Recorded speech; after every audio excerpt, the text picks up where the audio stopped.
Hey y'all, back in the book of Galatians, and we are in chapter 1. We'll study verses 13 and 14. And real quickly, just a little character background on Paul. Paul was Saul, who was a man who was cultured and smart and educated and polished, had the influence and following, but ultimately had the power to kind of decide whether or not you remained a free person. So if we go back to Acts chapter 8, we see in verse 3 where it says, "But Saul was going everywhere to destroy the church. He went from house to house, dragging out both men and women to throw them into prison."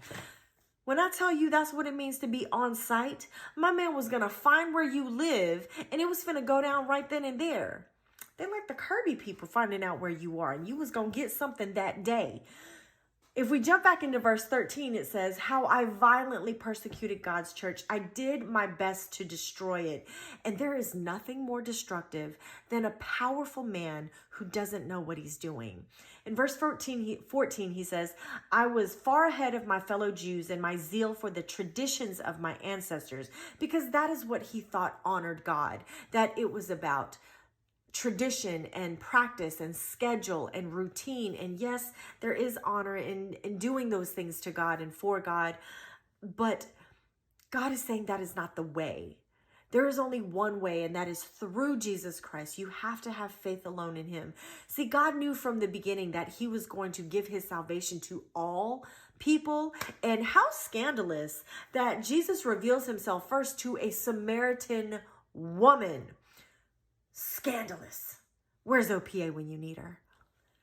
See, to be a Jew, you had to be a descendant of Abraham.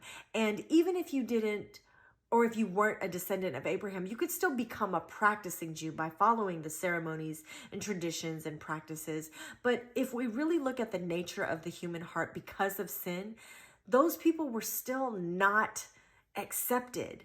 You know, they were still Gentiles who had become Jews, but at the core of who it is that they were Gentiles. And what Jesus says is that it doesn't matter who you are, because if you choose me, then you belong to me, because you are all still my creation.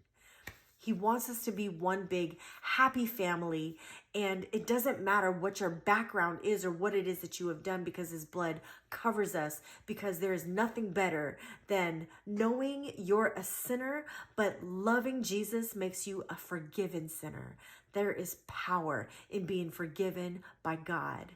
So I'd really love for you guys to get into Acts chapter 1 through 9 to kind of get a better understanding of who Paul is. But if not, read Galatians chapter 1, verses 13 through 14, and leave me a comment with what those verses meant to you. Until then, I'll see you tomorrow.